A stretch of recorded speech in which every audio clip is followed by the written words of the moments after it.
Oh my God, it's cold. Okay, I thought that it might be nice for me to actually do my plank on video today, because I found that when I talk during my plank, it goes by faster. So I'm gonna do 3 minutes, and I'm trying to do this every day, but I haven't been good about it lately. But I did it a couple days ago, and I'm gonna do it again today with you. So if I'm struggling to talk, I'm sorry. So if you don't know, I started doing this plank as part of a 30-day challenge that a friend was putting on, and I'll try to link to the 30-day challenge so you can see what it looked like. But it started from 20 seconds a day and went up to 5 minutes at the end of the 30 days. So it was pretty intense. And after I got done, I had seen a lot of changes in my body, in my upper body mainly, but I also noticed you really feel it in your, like in your butt and your thighs too, especially when I do it. Like if I squeeze, I can really feel it in my quads.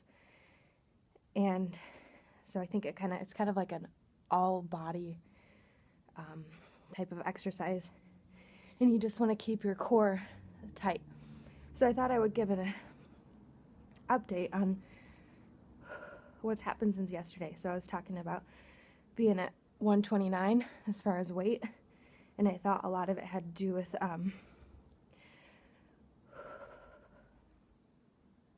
with the salt, and I was right.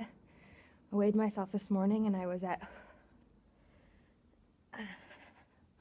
126. So that's 3 pounds in one day. 3 pounds in one day. I do this sometimes to rest for a sec. 3 pounds in one day, which is really good and shows that it was a lot of salt, and I just need to get back on track. Holy crap, you guys.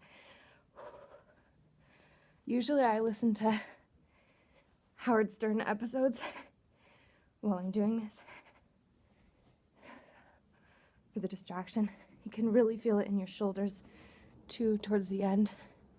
Your shoulders and your triceps and your everything. Okay, I'm gonna be quiet for a few secs.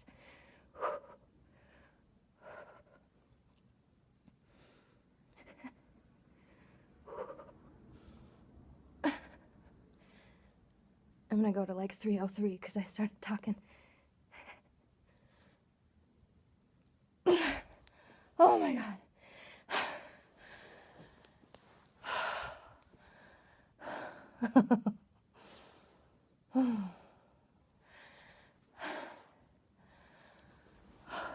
Holy crap, you guys. I can feel it like all up here. I'm sweating. My heart's beating so fast. I have a cat that's worried about me. That's a really great exercise to do. She's supposed to show you how she can stretch. Really great exercise to do because it's full body muscle stuff, and it's cardio as well. It really gets you going. I'm going to do, actually, you know what? For some motivation here, I'm going to do some push-ups too, since you guys are here. I'm going to do girl ones though, because I just did that plank. Let's do some push-ups, shall we? Let's do 10. Okay? I hope that feels good. Oh, it's like your whole, like, oh, my back is so sweaty. Moo. Wow, look how she can stretch. Isn't it amazing? Oh, okay. We're gonna do some push-ups together, it looks like. My whole back is completely sweaty. And, you know, you wouldn't necessarily think that it would do so much for you, but it really does. I should try push-ups with a cat on my back. No, go away. I have to do my push-ups. Okay. I'm going to just do 10. Move it. And I also am thinking of doing this other workout that's, it's like a quick 8-minute thing. And I've been talking about doing this for months, but I never do it. But it's got all these really great, like, quick insanity style, you know, that program insanity style exercises. You know what? I think I'm going to involve you guys in this every day to keep me on track. And I need to find a way to get you guys to get on track too. So give me some ideas down below. I think I am going to do this now because I've been recording video every time I go out on a walk to show you guys that I'm walking, and it really helps me to kind of motivate and remember that I need to do it. And so I think I'm going to do this now where I include you in my little workouts and what I'm doing during the day. So, all right, push-ups. Let me stop. What's the word? Wasting time.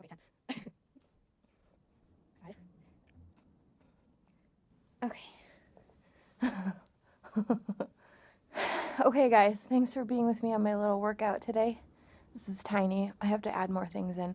Now I'm just going to stretch for a while because when I walk so much, I walk about 4.5 miles every day. And so my legs get tight. I get a lot of tightness in the side of my leg here, which is called your IT band, which is it's a muscle, or it's like a, I forget what it is. Yvonne, if you're watching this video, you can comment on it. It's a muscle, or it's a tendon or something like that that runs from your hip to your knee, and if it gets really tight, that's what can cause a lot of knee problems.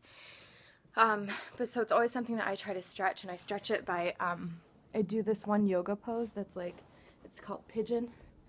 So you basically put your leg like this and stretch your leg behind you. And that stretches it really well right here, all along the outside of your butt and then down your leg.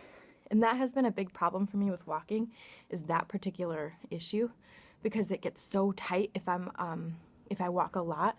And I used to get, what do you call it? Plantar fasciitis as well, which is pain in the this part of your foot. What is that? Your heel, kind of, like right on the bottom. So I used to get plantar fasciitis as well, and doing these stretches really helps. So something to just keep in mind if you're thinking about starting up an exercise routine, which you should. And clearly I don't do it perfectly, but if you can sort of get into the routine of it, at least if you don't like it at first, that's fine, but you will get used to it and start to like it. If you can just get into some type of a routine, if it's walking or whatever, these are some tips that can help you a lot when you walk and start to get little pains in your body or whatever, or your back hurts, you know, stretching and sort of doing bend over stretches and stuff. Really important to just keep your body limber when you're doing that stuff. Okay, so I'm going to stretch for a while, and then I'm going to go start on the food part of my day. Thanks for being here with me on my workout. I'll see you tomorrow. Start my day with some matcha tea. So I just put a few sprinkles into a glass like that. Add some room temperature water. You never want to put hot water straight onto matcha tea because it'll kill all the enzymes. And then I just add some warm, so it warms it up. And you got an awesome drink for the morning.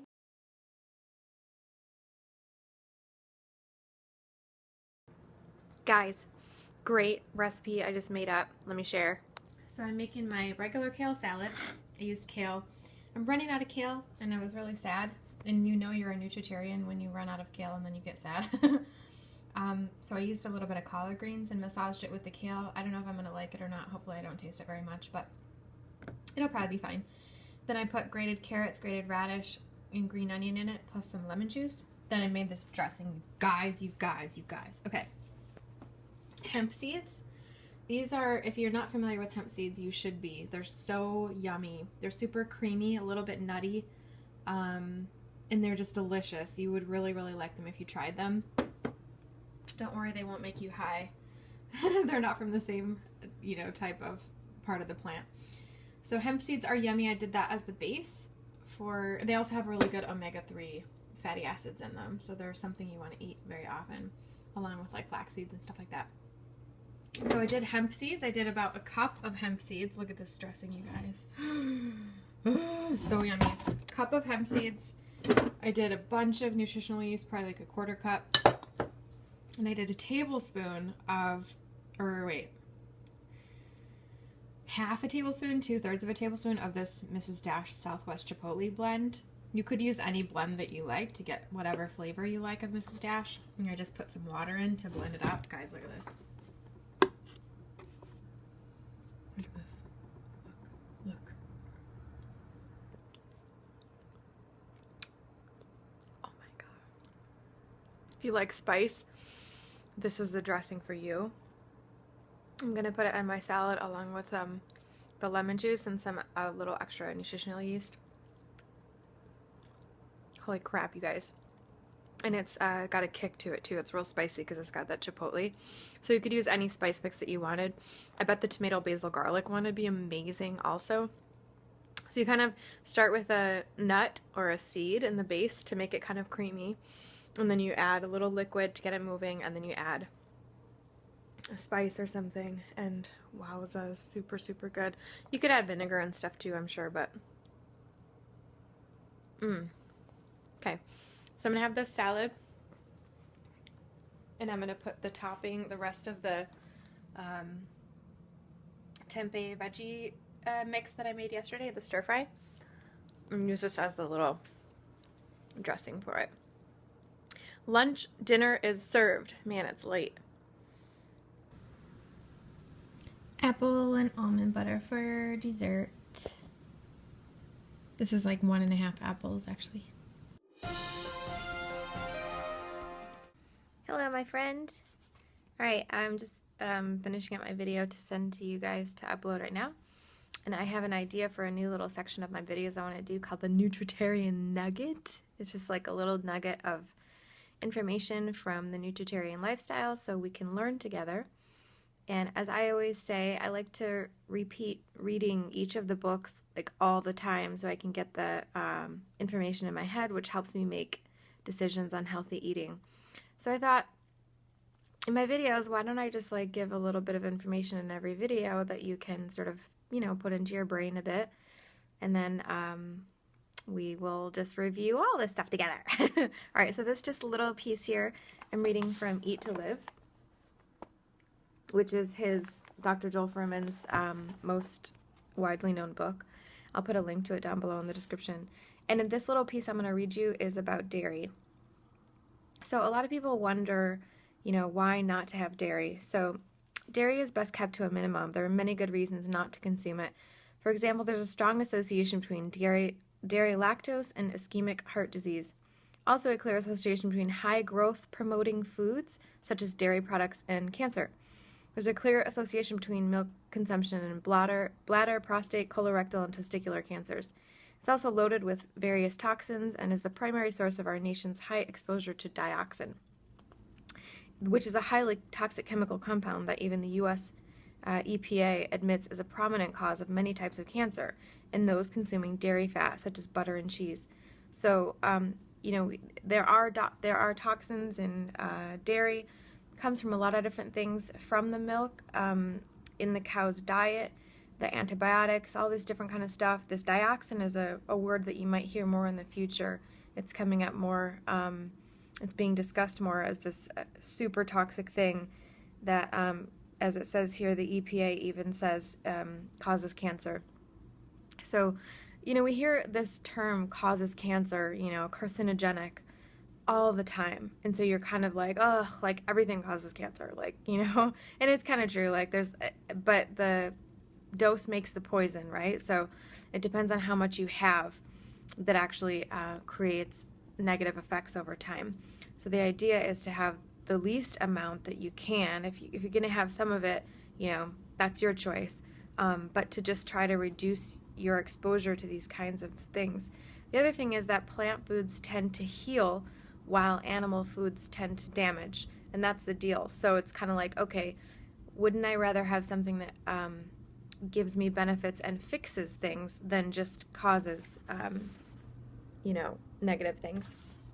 Okay, so cheese is also a powerful inducer of acid loads, which increases calcium loss further. Considering that cheese and butter are the foods with the highest saturated fat content and the major source of our dioxin exposure, cheese is a particularly foolish choice for obtaining calcium. So there's a lot of calcium in plant foods, and especially leafy greens. I had my blood tested recently, and I have plenty of calcium. Calcium is not a concern for me because I eat so many greens, and I get lots of great vegetables that have tons of greens in it. So dairy is not the way to go when you need calcium, and supplements for sure are not the way to go. You can get plenty of calcium from plant foods. Just one last note here. This idea that cow's milk is designed to be the perfect food for the rapidly growing calf. But as mentioned above, foods that promote rapid growth also promote cancer.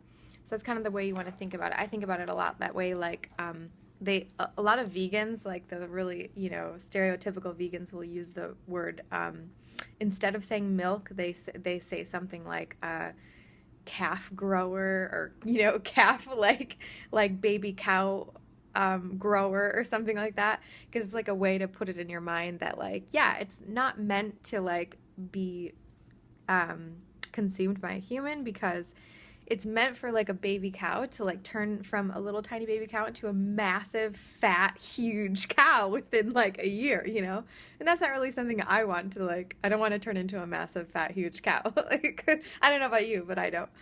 So it's kind of funny the way that sort of example gets passed around a lot in the whole plant-based vegan community. But anyways, it's a way of thinking of it. So yeah, that's it for this Nutritarian Nugget, and I will talk to you guys tomorrow. Hope you enjoyed. Bye!